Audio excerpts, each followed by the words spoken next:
Welcome to the Alex Salmond Show, where we look again at the future of the world's preeminent power, the United States of America.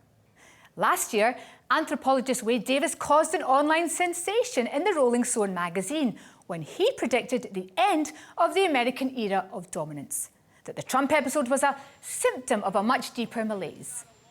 Now, 9 months into the Biden-Harris presidency, we ask Wade Davis whether the new broom at the White House is sweeping out the garbage, or is the old president lurking impatiently in the wings in Mar-a-Lago, awaiting the recall to arms.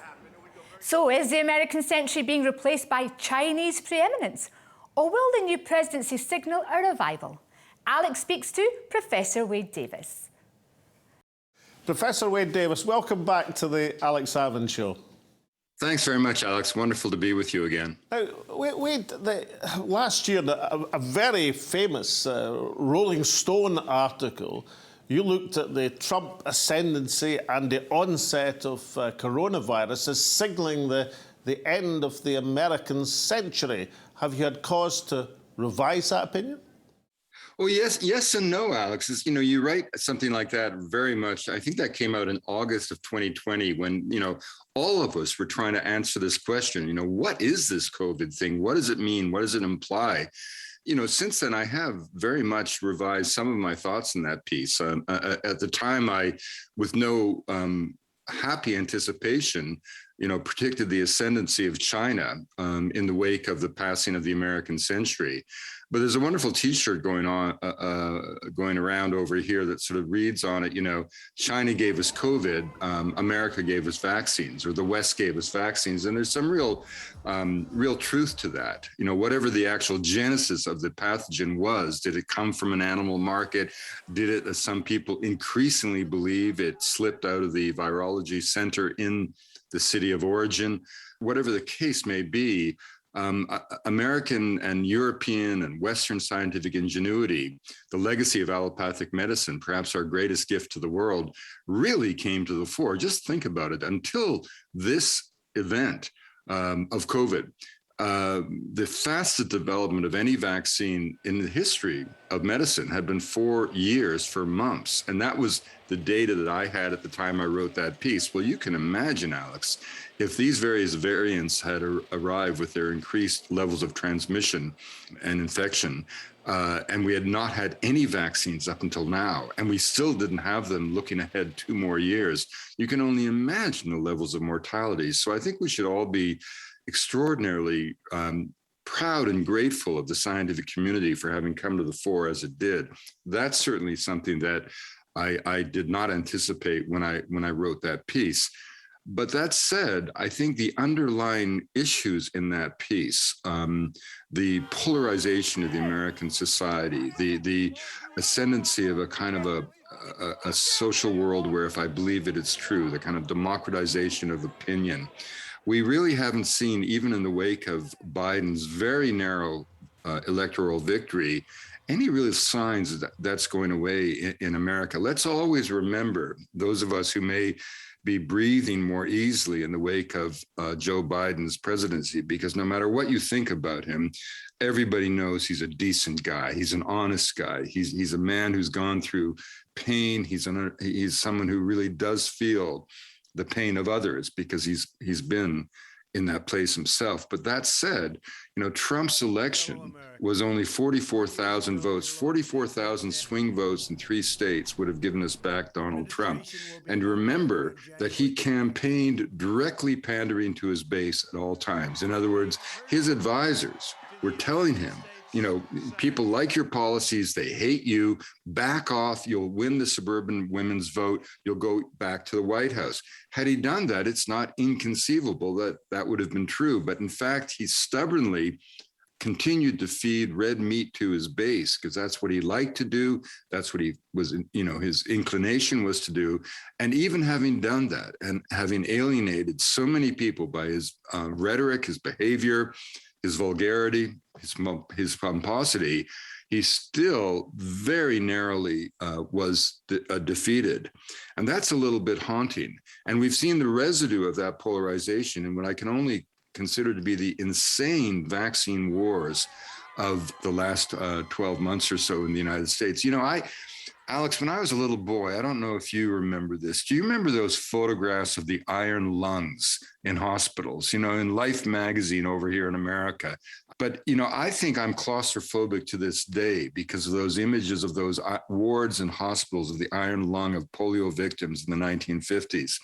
And I just find it inconceivable that the level of sort of misinformation, the level of, frankly, pure selfishness of those who don't understand anything of epidemiology and have no appreciation that their decision to not take a vaccine is no different than their decision to ignore a red light at a traffic stop.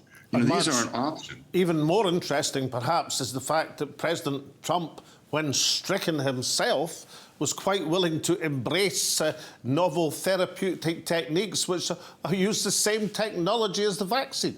And of course, which at the time were not available to the ordinary American family who was suffering. But Wade Davis, President Biden, as you say, generally acknowledged as a thoroughly decent human being, but also a great fixer in terms of American politics. But even with his change of direction, the death rate in America from COVID, despite all of the scientific breakthrough, is still running at over 10,000 a week. So why has President Biden been unable to do what they've done in China, which is to get their death rate down to virtually nothing? Well, obviously, there's a difference between a democratic society and an authoritarian, totalitarian society. In China, with a surveillance state where individuals have a social capital that is measured by their obedience to the state. And if you don't meet the grade, you cannot get on a train, you cannot take a flight, you can't, in some cases, even own a pet.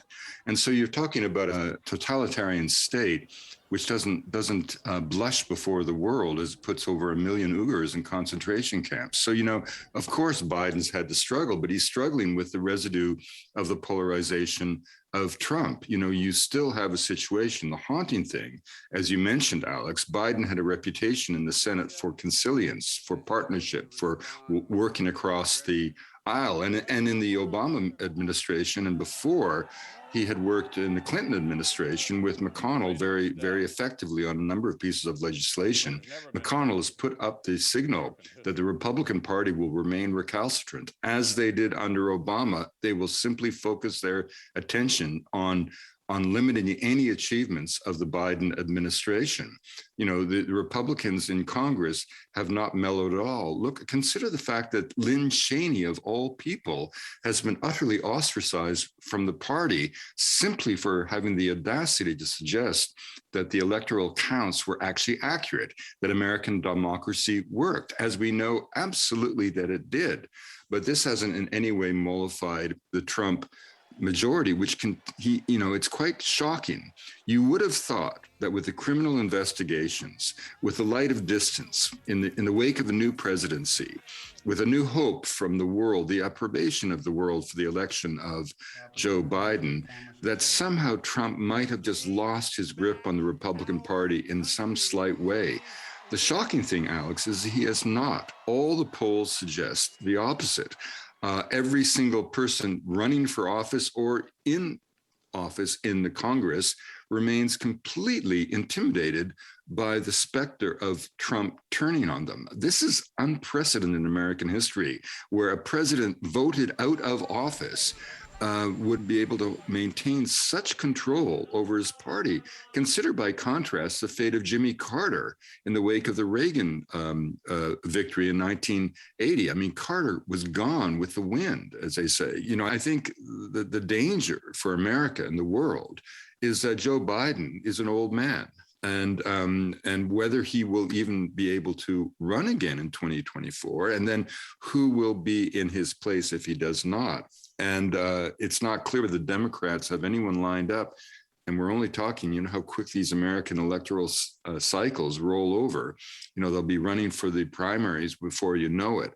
It's almost perpetual campaigning, perpetual fundraising in the American political system. And it's not clear to me that the Democrats have anyone in the wings who can take on what appears to be this ongoing Trump juggernaut. And that is a very haunting thing.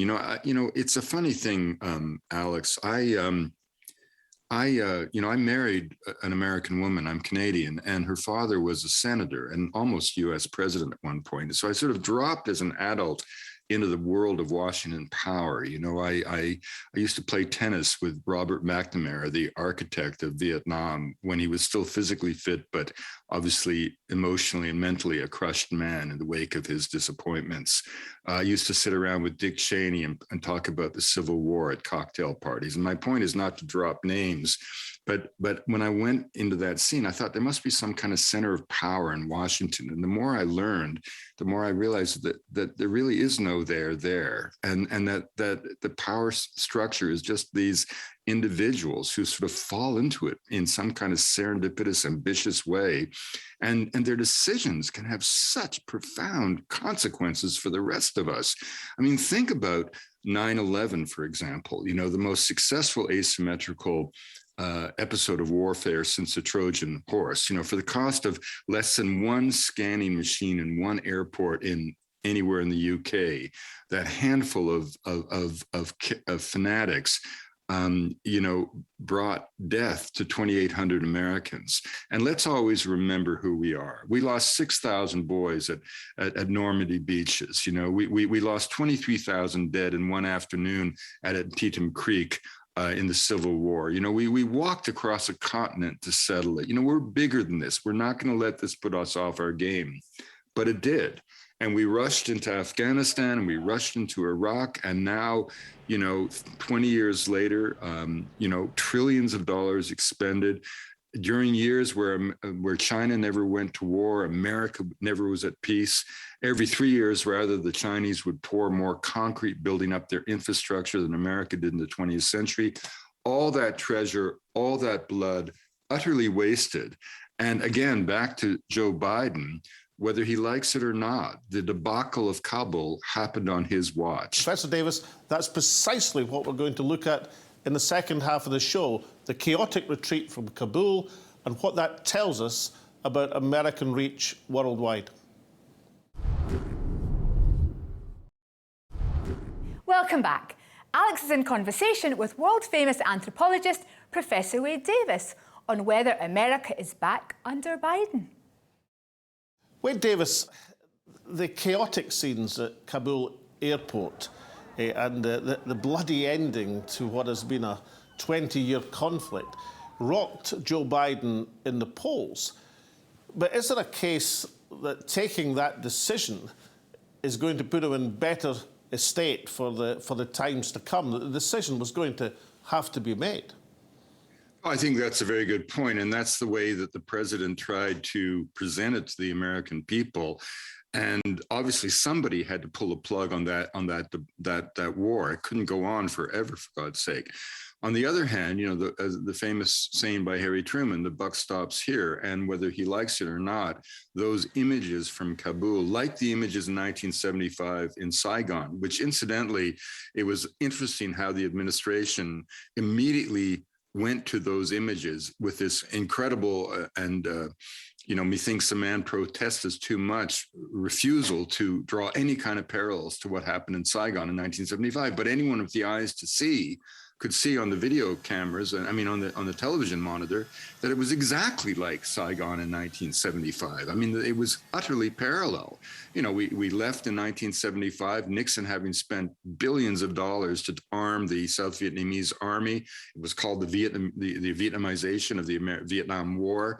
The whole idea that Nixon's strategy was to get the American boys out of the coffins and back home, and we could just use money and power and arms to equip an army that in the end had no will whatsoever to fight, and had just rampant corruption from the level of the field up into the presidential palace. Well, surely that's exactly what we saw in Afghanistan. And this is the lesson. It's a lesson, Alex, that does go back to 9/11. What's the single most important strategic lesson to derive from that attack on the world towers? It's simply this: it's that power in this interconnected, asymmetric world no longer guarantees security.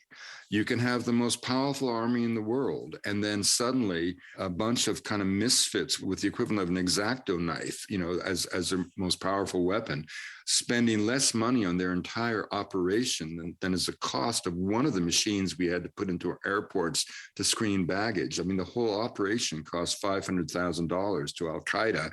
And yet with that, they stunned and embarrassed and brought pain and death to the most powerful military force in the world. So America may maintain a military apparatus that is larger than the 17 other nations put together, although that statistic is fading with the ascendancy of China, obviously. But it still doesn't translate into security. So the question is, what does? And in a piece that came out right after 9/11 that was printed all around the world, with the noted exception of anywhere in the United States, I wrote that the lesson of 9/11 was just that, and that we had to somehow come to terms with the interconnectedness of the world. We somehow had to kind of generate, and it may sound naive, but some kind of global sense of interdependence, because one of the problems of 9/11, and this is of the circumstances of 9/11 and why it shocked Americans so much, why they were asking, why do they hate us? America, in all of its power, was so remarkably cut off from the world. I mean, at the time of 9/11, 25% of congressmen had no passports. The president himself had rarely left the country, save to visit his father in Beijing when his dad was the ambassador there. You had a country absolutely insulated in wealth. At the time of 9/11, Americans spent more money maintaining their lawns than the country of India collected in total in federal tax revenues. But wait, Davis, George W. Bush once complained to me in the White House that the American press said he'd never been out of the country when he'd been to Scotland 12 times. So are we perhaps overrating the insularity of the American presidents? Well, I think George, maybe, was that George W. Bush? Indeed it was, yes. Well, maybe he'd traveled more than I thought. But the point is that America, it was remarkably insular. So when President Biden couldn't remember the name of the Australian Prime Minister he was signing a defence pact with, he was just being like an average American, an average Joe, was he? No, that's not fair. Don't get me wrong, all joking aside, you have incredible intellectual capacity within the U.S. apparatus. Of course you do. And the fact that Biden forgets a name is who wouldn't, for God's sake? It's like me forgetting a name at a cocktail party. We can hardly hold someone accountable for that. I'm amazed they can remember what they do remember. But isn't the more interesting feature of that this defence pact, let me get this right, the AUKUS Pacific, Asia-Pacific, Pacific Basin Submarine Pact, which so upset the French. But America has more ballistic and hunter-killer nuclear submarines than the rest of the planet combined. They've got about 70. China has 6. So isn't it an extraordinary situation where you have to have that defence pact to give security when already America has preeminence, certainly in weaponry, if not in all areas of life? China remains this incredible mystery, doesn't it? Its banking system is opaque. Its political system is opaque. Its capacity for ruthless actions is transparent, whether it's the treatment of ethnicities or hostage diplomacy. In the case of, only recently were these 2 Canadians brought home who had been simply, snagged in what amounted to political kidnapping simply because of the Canadian threat to extradite the woman who was, I forget the name of the company now, but, that was the Americans wanted her for various charges, right? And so she's been living in a mansion in Vancouver for months while these 2 Canadians who were snagged by the Chinese have been in solitary confinement, treated like criminals. And so China is capable of so much. We just don't know what's going on there. Look at this collapse or imminent collapse of this large development company. I mean, the idea that a building company, a construction company, even a construction empire would have $300 billion of debt to deal with. The fact that 25% of the apartments in China are empty simply because, construction is the way the economy has been greased. And when a bank fails, they're not allowed to fail. They're simply absorbed by the government. So I think it's one of these things and I'm obviously no China expert, but I think, Alex, any of us, we think about it, you really don't know whether China is a paper tiger or is it the ascendant power of the new era? Therefore, Professor Davis, I'm going to push you now. This thesis, the end of the American century, the multiple problems besetting the country, the Trump presidency and all the chaos that ensued. Has Joe Biden managed at least to arrest the decline in your eyes? Or perhaps can it be reversed? Is China really the paper tiger, and will this next century see America re-emerge, as indeed it has rebirthed before? What do you think? Is it the end of the beginning, or is there something different about to emerge, accepting, of course, that you deal in centuries, not moments? Well, I mean, no one, I think, with an open heart to liberty would ever look forward to the demise or the end of the American century if it implied the ascendancy of the century of China, simply because of how we know the Chinese Communist Party treats its own citizen. We know how it abrogates its promises in terms of treaties and promises to places like Hong Kong.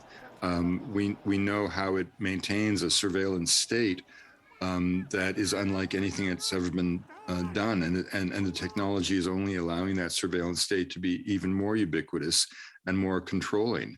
The way it's treating the various ethnicities, the Uyghurs in particular, establishing shamelessly what can only be described as concentration camps as they engage in an act of ethnocide against their own people. The ongoing shutdown and lockdown in Tibet, where people have no access to any information save that which is fed them by the Communist Party. This is a truly totalitarian state where, for lots of reasons, given its history, the people have chosen stability as opposed to personal freedom. Perhaps the freedom to acquire money, but at the expense of any kind of personal freedom in terms of politics or even the artistic expression. So, if China is ascendant, as presently configured with the complete control of the Chinese Communist Party, I think that is something that it's not a world that I want to dwell in. But you once wrote that in the Second World War it was a combination of American military might and Russian blood which saved the world from darkness. Where should we look for hope in this new century? Well, I think, my hope is that China in particular will be able to break out of the hammer hold of the Chinese Communist Party without it implying a complete chaotic breakdown of the society. I don't know if that can happen or not, but certainly that would be on the political scene what you would hope for, I think. The other thing, obviously, is climate change. I mean, if and when we actually begin to understand, Alex, the obvious, that we're living on a biological planet. I mean, this is one of the lessons of COVID that I think kind of skipped past us in a rather lamentable way. And at the same time, because it shut down the global economy, at least momentarily, we suddenly saw the resilience of the earth, the fecundity of the earth. You remember those images of wild boar in the streets of Barcelona, the canals of Venice clear, rivers in Colombia running like trout streams through cities like Medellin, Cayman blackening the beaches of Baja, the cities of Karachi and Delhi being able to look north and see the heights of the mountains, snow caps scoring the sky, we suddenly saw two things. We saw the ability of the Earth to rebound in a natural way, but inversely, we saw, by definition, the consequences of our footprint upon the Earth, what we've been doing to it as we consume the ancient sunlight of the world for the last 300 years. And so this is coming right at a moment when, in a way, the world is speaking to us, the cataclysmic hurricanes, the endless wildfires. And again, when we think of climate change, it's very important to distinguish weather from climate. Weather is what happens to us on a daily basis, a yearly basis, perhaps. Climate represents the long-term trends of weather events, if you will.